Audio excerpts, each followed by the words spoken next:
MTS को सिर्फ 3 महीने ही बचे हैं, लेकिन आपको हार्डवर्क करना है या स्मार्ट वर्क करना है? आप लोग का आंसर स्मार्ट वर्क ही होगा, लेकिन करे कैसे यही नहीं पता। सो डोंट वरी, आज मैं आपको इस वीडियो में एक ऐसी स्ट्रेटेजी शेयर करने जा रही हूँ, अगर आप इसे फॉलो करते हैं तो गारंटी है कि आप एमटीएस क्रैक कर ही दोगे। एग्जाम पैटर्न सेक्शन 1 होता है, सेक्शन 2 होता है। सेक्शन 1 में हमारा मैथ और रीजनिंग आता है। मैथ रीजनिंग में जो है क्वालिफाइंग नेचर होता है, हमें सिर्फ जस्ट क्वालिफाई करना होता है, ठीक है। उसमें नो निगेटिव मार्किंग होता है।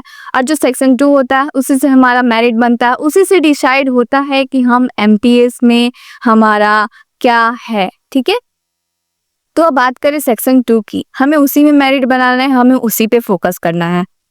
मेरी जो सेक्शन 2 है उसमें 1/3 नेगेटिव मार्किंग होती है, उसमें जीके जीएस और इंग्लिश पे फोकस करना होता है।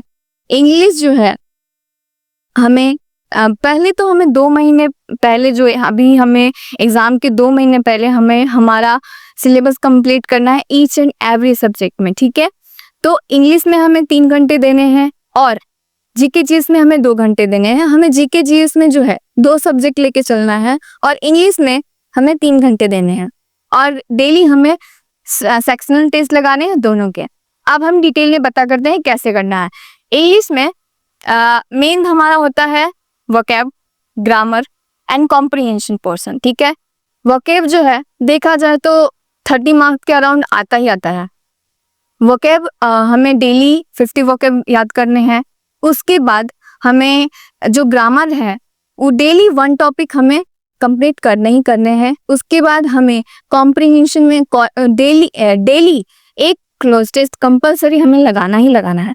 उसके बाद जीके जीएस में हमें जीके जीएस जो है उसमें हमारे एक स्टैटिक जीके होता है, हिस्ट्री होता है, जियोग्राफी होता है, इकोनॉमिक, पॉलिटी, ये सब होते हैं एंड करेंट अफेयर पूछा जाता है, ठीक है।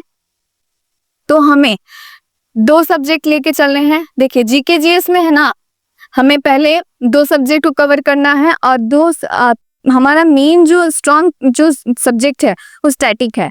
हमें स्टैटिक पे ज़्यादा फोकस करना है, हिस्ट्री, पॉलिटी, ये सब पे ज़्यादा फोकस करना है। तो हमें पहले 2 मंथ में हमें स्टैटिक में डेली 1 टॉपिक कंप्लीट करना है और हिस्ट्री में 1 टॉपिक कंप्लीट करना है। देखा जाए तो हमें 2 सब्जेक्ट लेके जीके जीएस में चलना है और उसको कवर करना है। हमने तो सिलेबस कर लिया डेली का, ठीक है। उसके बाद हमें डेली दोनों सब्जेक्ट में, जीके जीएस में और इंग्लिश में सेक्शनल टेस्ट लगाने हैं, ठीक है। और बिफोर 1 मंथ ऑफ एग्जाम हमें क्या करना है, हमने फुल मॉक देना है। उसके बाद उसको एनालिसिस करना है, 2 घंटे हमें उसे देने, मॉक में देने हैं। 2 घंटे हमें करेंट अफेयर पढ़ना है।